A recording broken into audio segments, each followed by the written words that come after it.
오늘 읽으신 하나님의 말씀은 요한복음 3장 1절에서 8절까지의 말씀입니다.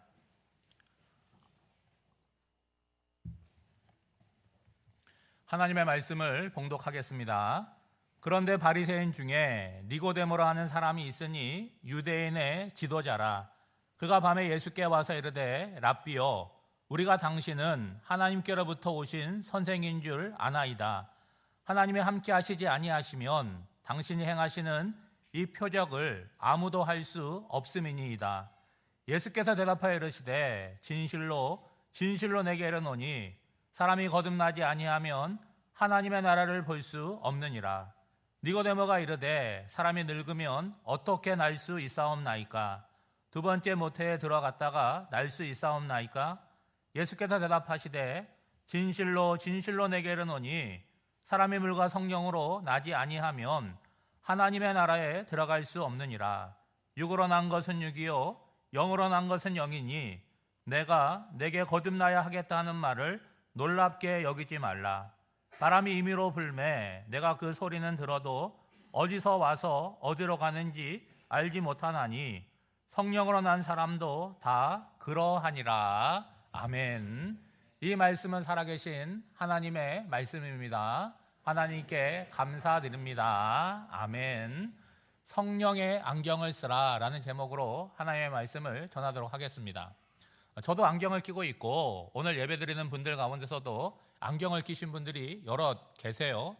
안경을 끼고 있지 않지만 눈이 좋아서 안 끼는 것이 아니라 예전에 안경을 꼈는데 시력 교정술을 받아서 안경을 안 낀 분들도 계시겠죠.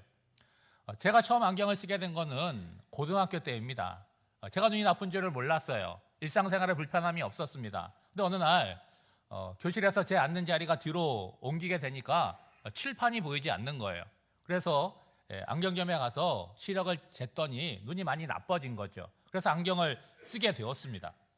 안경을 쓰고 그 안경점 문을 나오던 그때의 일이 지금도 생생한 거예요. 평소엔 의식하지 않고 살았는데 안경을 끼고 나오니까요, 그 앞 도로에 있는 모든 가게들의 간판이 한눈에 들어오는 거예요. 그리고 그 간판의 글씨가 명확하게 비춰지게 되었습니다. 그날 안경을 끼고 오늘날까지 잘 때를 제외하고는 안경을 벗지 못하고 살아가고 있습니다. 신국원이라고 하는 교수님이 쓴 니고데모의 안경이라는 책이 있습니다. 이 책은요, 기독교 세계관에 대해서 말하고 있는데 저자는 그것을 안경에 비유하고 있습니다. 여러분, 안경을 끼는 이유가 뭘까요? 눈이 나빠서 잘 안 보이니까 잘 보려고 안경을 끼는 거 아니겠습니까? 우리는 안경을 끼는 것과 마찬가지로 나름대로 세계관을 가지고 살아갑니다. 그것이 안경이 되어서 동일한 것을 보지만 각각 다르게 인식한다는 거예요. 그래서 해석도 다르게 하는 거죠. 그래서 어떤 세계관의 안경을 쓰고 살아가느냐에 따라서 삶의 방향과 행동이 달라지게 되는 거죠. 오늘 본문에는 한 사람이 등장하고 그분을 소개하고 있습니다. 1절 말씀에 보면 바리새인 중에 니고데모라는 사람이 있으니 유대인의 지도자다라고 얘기하고 있어요. 니고데모는 우선 바리새인입니다. 여러분, 바리새인 하면 우리에게는 어떤 존재죠? 좀 부정적인 존재 아닙니까? 외식하고 잘난 척하고 뭐 그런 사람으로 인식을 하고 있어요. 근데 본래 바리새인들은요, 이스라엘 역사에서 하나님께 잘못한 것을 반성하고 새롭게 신앙적인 결단을 한 그런 사람들입니다. 바리새라는 말 자체가 뭐냐?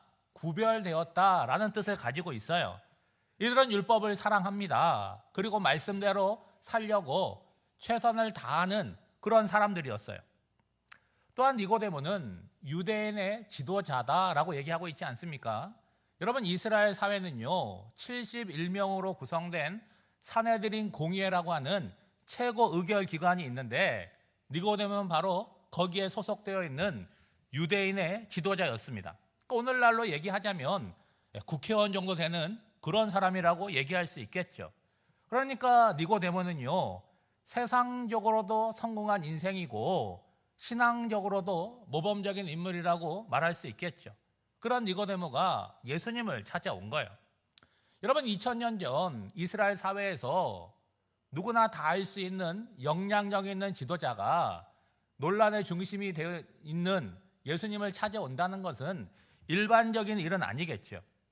니고데모도 그거를 의식했는지 낮이 아니라 밤에 왔다라고 성경은 기록하고 있어요. 요한복음에서 어떤 사건을 이야기할 때 시간적인 배경은 굉장히 중요합니다.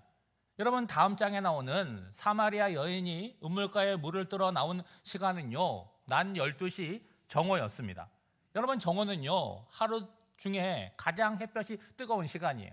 그 시간에는 아무도 밖에 돌아다니지 않습니다. 근데 사마리아 여인이 그 시간에 물을 뜨러 나왔다라고 하는 것은 많은 것을 이야기해 주고 있는 거죠. 마찬가지로 니고데모가 예수님을 찾아온 시간적 배경은 어두운 밤입니다. 그를 설명하는 외적인 배경과는 달리 그의 내면은 어두운 밤과 같았음을 상징적으로 보여주는 거죠. 오늘을 살아가는 우리들도 그럴 때가 있지 않습니까?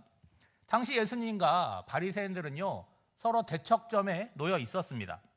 오늘 보면 바로 앞에 나오는 내용이 바로 예수님께서 성전을 정하신 사건이에요.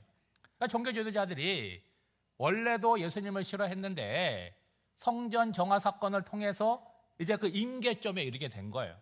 바로 그런 상황에서 니고데모가 예수님을 찾아온 것입니다. 여러분, 긍정적인 시각으로 니고데모를 보면 그는 하나님에 대한 신앙도 깊잖아요. 그리고 오늘 현실에서 벌어지는 일들에 대해서도 무관심하지 않고 신앙적으로 생각하고 고민하는 그런 사람이었습니다. 그가 밤중에 예수님을 찾아온 이유가 뭐겠습니까? 의문이 있고 예수님께 질문할 것이 있어서 찾아온 것이죠. 그 의문과 그 질문이 2절 말씀에 나옵니다. 제가 세 번역으로 읽어보겠습니다. 랍비여, 우리가 당신은 하나님께로부터 오신 선생인 줄 아나이다. 하나님이 함께 하시지 아니하시면 당신이 행하시는 이 표적을 아무도 할 수 없음이니이다. 지금 니고데모는 예수님을 직접적으로 메시아라고 부르지는 않습니다. 왜요? 아직 확신이 없기 때문입니다. 그러나 그럴지도 모른다는 그런 의식이 지금 니고데모의 마음에 점점 커져가고 있는 거죠. 바로 그것 때문에 비록 밤중이지만 예수님을 찾아온 거죠. 그의 사회적인 신분을 고려할 때 예수님에게 하는 이 말투는 굉장히 공손하고 예의 바르다라고 얘기할 수 있죠. 랍비라고 부르는 것은 예수님의 권위를 아주 높게 인정하는 표현입니다. 더욱이 예수님에 대해서 그는 두 가지의 중요한 표현을 쓰고 있는데, 하나는 뭡니까? 하나님으로부터 왔다라는 것과 또 하나는 하나님이 함께 하신다라고 하는 표현이에요. 여러분, 이러한 표현은 구약 말씀에 능통한 바리새인들에게 있어서 아주 분명한 의미를 갖고 있습니다. 하나님으로부터 왔다라고 하는 것은 아무에게나 쓰는 말이 아니에요. 메시아나 선지자들에게만 쓰는 말입니다. 그리고 하나님이 함께 하신다는 이 표현도 마찬가지죠. 하나님의 선택하심을 받은 자에게만 사용하는 표현입니다. 그러니까 니고데모가 지금 예수님께 하는 말은 이런 의미인 거죠. 선생님, 저는 선생님이 하나님께로부터 온 메시아라고 하는 그런 생각이 듭니다.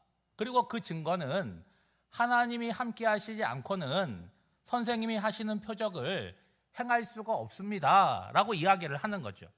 여러분, 니고데모 같은 바리새인들 그리고 유대인들의 지도자는요, 예수님을 별로 좋아하지 않습니다. 아주 적대시하고 있죠. 왜 싫어하고 왜 적대시할까요? 하나님의 관점, 신앙의 관점으로 보지 못하기 때문인 거죠. 사람들이 자기들보다 예수님을 좋아하고 예수님을 따라요. 그러니까 뭐에 대한 불안감이 있는 거예요? 자신들이 갖고 있는 권위, 기득권에 대한 불안감이 그렇게 생긴 거죠. 그러니까 예수님이 하시는 말씀들, 예수님이 행하시는 모든 행동들과 이적들을 어떻게 보는 것입니까? 부정적으로 보고 경계심을 갖는 거죠. 근데 그 사람들 가운데 니고데모는 달랐다는 거예요.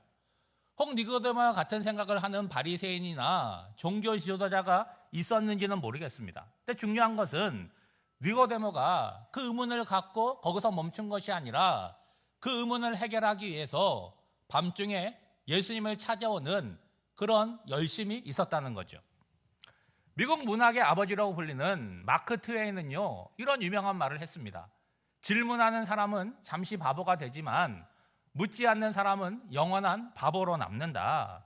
내가 무엇을 모르는지를 아는 것이 여러분 지혜의 출발점이에요. 질문이 없으면요, 계속해서 모르는 상태, 무지한 상태로 머물게 됩니다. 그 자리를 벗어날 수 있는 유일한 방법이 뭐라고요? 질문하는 거예요. 물어보는 거죠. 니고데모가 예수님께 물으니까 예수님께서 대답을 해주시잖아요. 여러분 3절입니다. 진실로 진실로 내게 이르노니 사람이 거듭나지 아니하면 하나님의 나라를 볼 수 없느니라.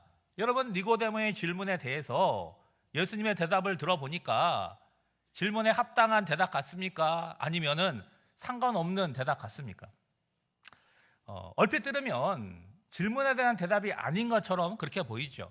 근데 여러분, 만약 예수님께서 너 어떻게 알았냐? 다른 사람은 모르는데 나 메시아 맞다. 그러면 니고데모의 왜 의문이 풀렸을까요? 아, 이분이 메시아 맞구나. 그렇게 인정을 했겠습니까? 예수님께서 공생애를 시작하실 때 그에게를 예비했던 세례 요한은요, 감옥에 갇혔습니다. 세례 요한에게 중요한 질문이 있었어요. 그래서 제자들을 예수님에게 보내서 물어보는 거예요.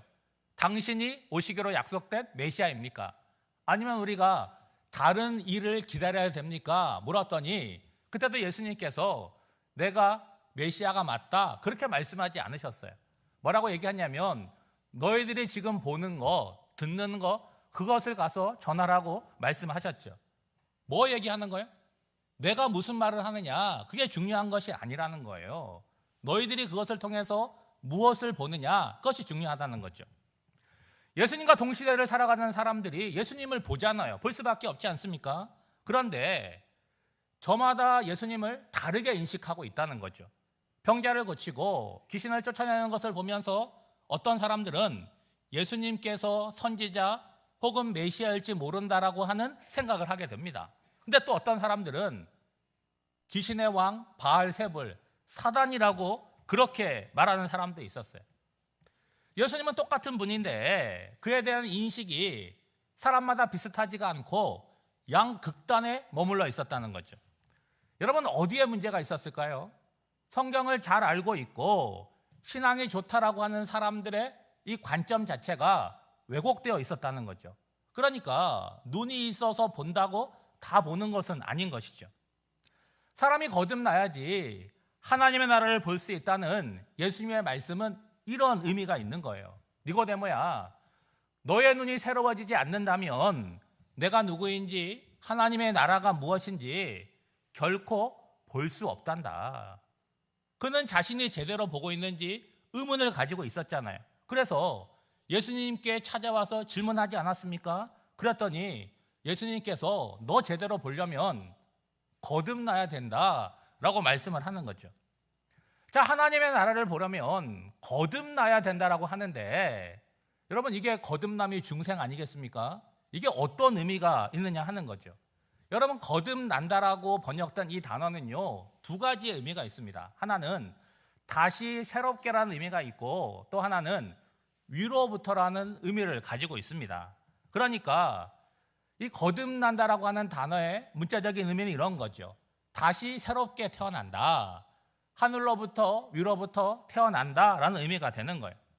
여러분 니고데모는 예수님의 이 답변에 이해가 되지 않았어요. 그래서 두 번째 질문을 하게 됩니다. 제가 4절 말씀을 세 번역으로 읽어드리겠습니다. 사람이 늙었는데 그가 어떻게 태어날 수 있겠습니까? 어머니 뱃속에 다시 들어갔다가 태어날 수야 없지 않습니까? 여러분 세상에서도 다시 태어난다라는 말을 사용하지 않습니까? 누가 사용하죠? 젊은 사람들이 사용해요. 언제 씁니까? 자기가 살아가는 삶에 이게 만족이 없어요. 불만이 가득합니다. 그런데 자기 힘으로 어떻게 바꿀 수가 없어요. 그럼 뭐라고 얘기합니까? 이번 생은 망했어. 방법은 뭐예요? 다시 태어나야 돼 라고 얘기를 하는 거죠. 그거는 어떤 의미입니까? 자조적인 의미를 갖고 있는 거죠. 니고데모의 두 번째 질문에 대해서 예수님께서 대답을 하시는데 5절 말씀을 보시기 바랍니다. 진실로 진실로 내게 이르노니 사람이 물과 성령으로 나지 아니하면 하나님의 나라에 들어갈 수 없느니라. 거듭나지 않으면 볼 수 없다고 했는데 좀 더 구체적으로 물과 성령으로 거듭나지 않으면 이번에는 들어갈 수 없다라고 얘기를 해요. 여러분, 이 말씀은 구약의 예언자인 에스겔을 통해서 하신 하나님의 약속의 말씀입니다. 하나님이 에스겔을 통해서 바벨론 땅에 포로로 끌려간 유다 백성들이 장차 포로에서 해방되어서 고국에 돌아올 것이라고 약속하셨어요. 근데 그때 그들이 해방되는 그 모습은 일반적인 모습과는 좀 다르게 표현을 하고 있습니다. 우리가 일반적으로 생각하는 해방의 모습은 어떻습니까? 우리나라 광복의 모습과 비슷하지 않겠어요? 일본에게 빼앗겼던 땅과 주권을 되찾는 거잖아요. 언어와 문화와 모든 것들을 다 회복하는 것이 해방이고 광복이에요. 그런데 하나님이 이스라엘 백성들에게 주시는 이 해방의 말씀은 우리가 생각하는 것과 다르다라고 하는 거예요. 에스겔 36장에 보면 하나님께서 포로된 이스라엘 백성들을 다시 고국으로 돌려보내겠다고 약속하시면서 그때 하나님께서 행하실 일들을 이렇게 말하고 있습니다. 맑은 물을 너에게 뿌려서 너희로 정결하게 하되 곧 너희 모든 더러운 것에서와 모든 우상 숭배에서 너희를 정결하게 할 것이며 또 새 영을 너희 속에 두고 새 마음을 너에게 주되 너희 육신에서 굳은 마음을 제거하고 부드러운 마음을 줄 것이며 또 내 영을 너희 속에 두어 너희로 내 율례를 행하게 하리니 너희가 내 규례를 지켜 행할지라. 여러분, 포로된 땅에서 돌아오게 된다는 것은 놀라운 감격이고, 그리고 이거는 꿈꾸는 것 같은 그런 사건 아니겠습니까? 문제는 그것이 끝이 아니라는 거예요. 나라가 멸망하고 포로로 끌려갔던 근본적인 원인이 있지 않겠습니까? 그 원인이 해결되지 않으면 이런 불행한 일이 또다시 반복될 수밖에 없다는 거예요. 실제로 이와 같은 불행한 일이 이스라엘 역사 가운데 여러 차례 반복되어 일어났습니다. 그래서 하나님께서 허락하신 회복은 그저 포로된 땅에서 고국으로 돌아오는 것만이 아니라는 거예요. 그럼 뭐라는 것입니까? 마음이 새롭게 변화되어야 된다는 거죠. 에스겔을 통하여 주신 약속의 말씀에서 우리는 하나님의 의지와 열심을 볼 수 있어야 되는 거예요. 무엇보다 끝까지 의지를 갖고 내가 고쳐낼 것이다, 너희들의 마음을 바꾸어낼 것이다, 그 의지를 읽을 수 있는 거죠. 어떻게 해요?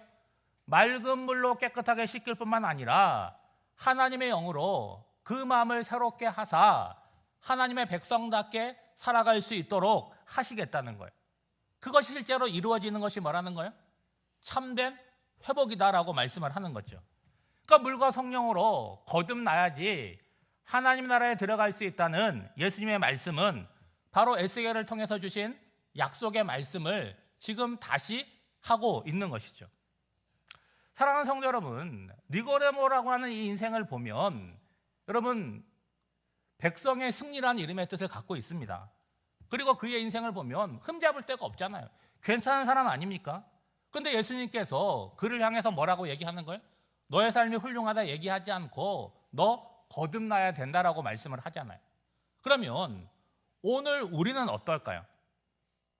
우리의 신앙의 모습이 인간적인 선함과 열심에서 나온 것인지, 아니면 성령께서 우리의 마음을 새롭게 하사 거듭남에서 나온 것인지를 한번 생각해 보셔야 되는 거죠.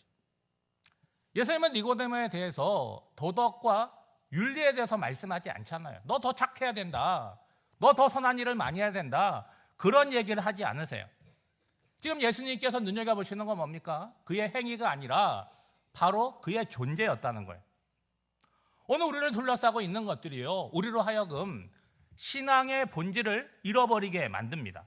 여러분, 우리 그리스도인이잖아요. 교회 다니는 사람 아닙니까? 예수 믿은 지 수십 년 됐잖아요. 그렇죠? 뭐 기간의 차이가 있지만 주일을 되면 예배드리러 나와요. 헌금도 꼬박꼬박 합니다. 예, 뭐 그리고 세상 사람보다 우리 착하게 살지 않습니까? 교회 봉사도 해요. 여러분, 무슨 문제가 있습니까? 그 정도면 예수 잘 믿는 사람이고 모범적인 신앙이라고 얘기할 수 있겠죠. 그런데 예수님께서 니고데모에게 말씀하시는 것처럼 오늘 우리의 삶이 하나님의 말씀과 성령으로 거듭났느냐, 이 질문을 던져보면 여러분 뭐라고 대답하시겠습니까? 6절과 7절 말씀에 보면 육으로 난 것은 육이요 영에서 난 것은 영이니 내가 내게 거듭나야 하겠다 하는 말을 놀랍게 여기지 말라. 예수님은 니고데모의 외적인 것이 아니라 그의 내면의 중심에 대해서 말씀하고 있는 거예요. 거듭난다라고 하는 것은 어디에서 일어나는 것입니까? 우리의 영에서 일어나는 거죠. 그것은 나의 의지와 노력으로 이루어지는 것이 아니라 성령께서 우리에게 임하심으로 일어나는 결과적인 사건이라는 거예요. 사도행전에 보면 오순절 성령 강림 사건이 일어납니다. 그리고 베드로가 설교를 하잖아요. 그 설교를 듣는 사람들이 어떤 반응을 보여요? 마음의 찔림을 받았다는 거예요. 그리고 그들이 한결같이 우리가 어떻게 해야 됩니까? 라고 물었더니 베드로가 이렇게 대답을 하지요. 너희가 회개하여 각각 예수 그리스도의 이름으로 세례를 받고 죄 사함을 받으라. 그리하면 성령의 선물을 받을 것이다. 여러분, 사람마다 그 경험이 똑같지 않아요. 바울처럼 본인은 원한 바가 없지만 성령께서 일방적으로 강력하게 임하셔서 그의 인생을 순식간에 바꾸는 경우가 있습니다. 그 체험은 너무나 분명하지 않습니까? 그런데 오랜 시간을 통해서 서서히 조금씩 마치 변하지 않는 것 같은데 돌아보면 변해 있는 경우도 많이 있다는 거예요. 그런데 공통적인 것은 뭡니까? 예수님을 영접하고 그분을 의지하고 살아가는 것은 공통적이라는 거예요. 그것은 마치 뭐와 같은 거예요? 아기가 태어나는 것과 똑같다는 거예요. 아기가 자기 힘으로 태어나는 것이 아니잖아요. 전적으로 부모를 통해서 태어납니다. 그리고 태어난 아기는 아기로서만 존재하는 것이 아니잖아요. 무럭무럭 잘 자라납니다. 태어난 아기가 의식 속에서 난 아기로 있으면 안 되지, 빨리 커야지, 그런 의식이 있을까요? 없잖아요. 부모가 아이를 사랑해서 보호해주고 필요한 것들을 공급해주고 사랑해줍니다. 그런 돌봄과 사랑 속에서 아이는 어떻게 되는 거예요? 점점점 쑥쑥쑥 자라나게 되는 거죠. 그와 마찬가지로 우리가 예수를 믿고 내 삶의 구주로 영접하게 되면 나도 모르는 사이에 성령의 능력으로 내 삶이 어떻게 된다는 거예요? 변해간다라고 성경은 말하고 있는 거죠. 간혹 어떤 사람들, 어떤 교단은요, 그 거듭난 나를 중요하게 여깁니다. 누가 거듭났다 그러면 물어요. 언제 거듭났냐고, 몇 년도, 몇 월, 며칠, 몇 시, 몇 분, 그걸 물어요. 그게 없으면 거듭난 것이 아니라는 거예요. 그리고 거듭남의 증거를 보여달라는 거죠. 예? 너가 거듭날 때 어떤 일이 일어났느냐라고 묻습니다. 앞서 말씀드린 대로 바울과 같이 거듭남의 체험이 강렬한 사람들은 그 얼마든지 얘기할 수 있죠. 그런데 여러분, 그렇지 못한 경우가 훨씬 많습니다. 그렇다면 여러분, 내가 거듭났다는 걸 어떻게 알 수 있죠? 보는 것이 달라지고 관심사가 바뀌게 되는 거예요. 어제의 내 모습이 아니라 성령이 내 안에 임하심으로 말미암아 하나님의 나라에 대한 관심사가 생기게 됩니다. 과거에는요, 내 마음대로 내가 원하는 대로 살았어요. 그런데 이제는 어떻게 달라진 거예요? 잘못된 행위와 그런 생각에 대해서 내가 싫어합니다. 그리고 피하게 됩니다. 멀리하게 되는 거죠. 한마디로 말하면 내 속사람 영의 변화가 뭘로 나타나는 거예요? 육의 변화로 나타나게 되는데, 그것을 한마디로 표현하면 거룩함에 대한 욕구라고 얘기할 수 있겠죠. 예수님은 니고데모에게 성령에 대해서 말씀을 하는데 알아듣기 쉽게 비유로 한 번 더 말씀합니다. 여러분 8절을 보면 바람이 임의로 불매 내가 그 소리는 들어도 어디서 와서 어디로 가는지 알지 못하나니 성령으로 난 사람도 그러하니라. 여러분, 이 구절에서 바람과 성령으로 번역된 단어는요, 같은 단어입니다. 푸뉴마라고 하는 단어예요. 바람, 호흡, 성령, 영혼, 여러 가지 뜻들이 있어요. 그러면 어떻게 이 단어를 번역을 하느냐 하면 그 뒤에 나오는 동사에 따라서 번역을 하는 거예요. 첫 번째 나오는 푸뉴마는요, 분다는 바람, 분다. 그러면 여기에 합당한 단어는 뭡니까? 바람이잖아요. 바람으로 번역을 하는 거죠. 그래서 바람이 임으로 불매 번역을 한 거죠. 뒤에 나오는 푸뉴마는 뭐라고 나옵니까? 나다라는 동사가 있으니까 이 단어는 성령으로 번역을 한 겁니다. 자, 바람은 눈에 보이지 않아요. 그렇죠? 근데 바람이 분다는 걸 여러분 알잖아요. 어떻게 압니까? 소리 들려요. 바람 소리가 들립니다. 그리고 바람이 불면 그 결과로서 나타나는 게 뭐예요? 깃발이 펄럭이기도 하고 나뭇잎이 움직이기도 합니다. 그래서 우리는 바람을 눈으로 볼 수는 없지만 뭐라고 얘기해요? 와, 바람 세네, 이렇게 얘기합니다. 예?